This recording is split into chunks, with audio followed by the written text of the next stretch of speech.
Located on the banks of the mighty Brahmaputra and home to the largest population of one-horned rhinos, Kaziranga National Park is a veritable delight for naturalists, wildlife lovers and photographers. Its vibrant, well-preserved and sustained biodiversity make it one of the country's most loved and visited natural reserves. Very few places in Asia can match the numbers and density of large mammal populations as one may see in parts of Africa. Kaziranga National Park in Assam comes close though. One of the oldest nature reserves in India, Kaziranga was formed in 1904 to protect one of the last surviving populations of the greater one-horned rhinoceros. It was Mary Curzon who persuaded her husband Lord Curzon, the then Viceroy of India, to take steps towards the conservation of rhinos after failing to see even a single one during their visit. This led to the formation of the Kaziranga Proposed Reserve Forest in 1905. It was a mere 232 square kilometers back then.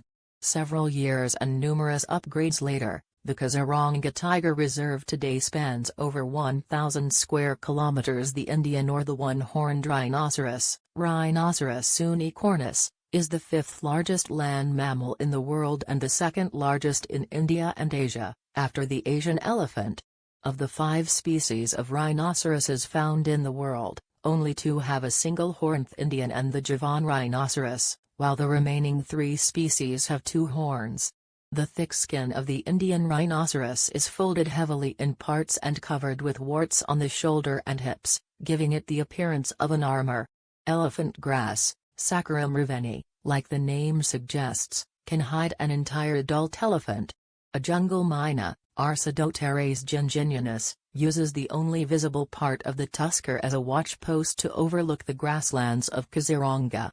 Although the park is most famous for protecting the world's largest population of the endangered rhinoceros species, it is also home to sizable populations of the Asian elephant, wild buffalo, swamp deer and the Bengal tiger. Kaziranga is identified as an important bird area by BirdLife International as well, and is home to about 500 species of birds that made it a perfect place to be captured through Maya 99 and A77. The capped langur, Dracopithecus pilatus, is yet another primate threatened by habitat loss.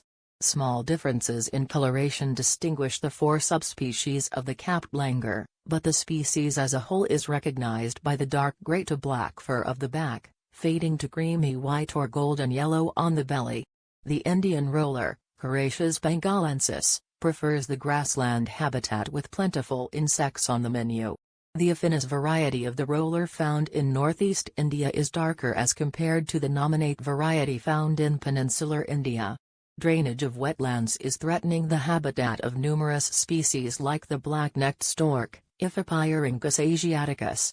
The population of this bird has reduced drastically over the last few decades and is now considered to be nearing a threateningly low number.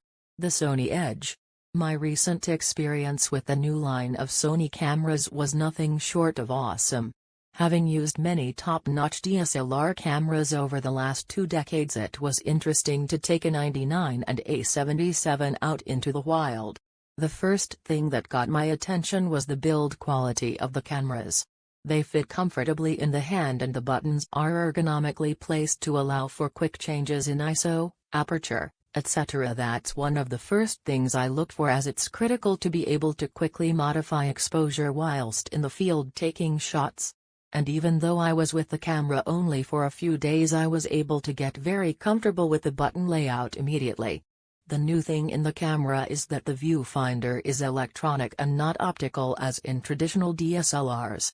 What you see is what you get.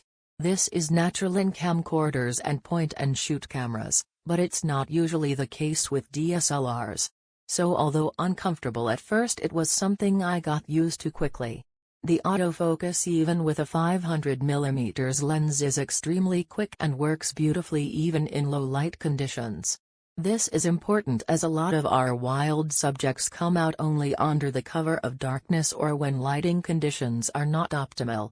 So it was really nice to see a fast autofocus system with Carl Zeiss lenses. That's another important point. The lineup of lenses makes the camera a complete system with everything from 20mm lenses all the way to 500mm prime lenses. High ISO capability, fast autofocus, user-friendly customizable button layout and ergonomics are what stood out the most for me. In the end, I really enjoyed the clean images that the camera produced with very good contrast in the exposure.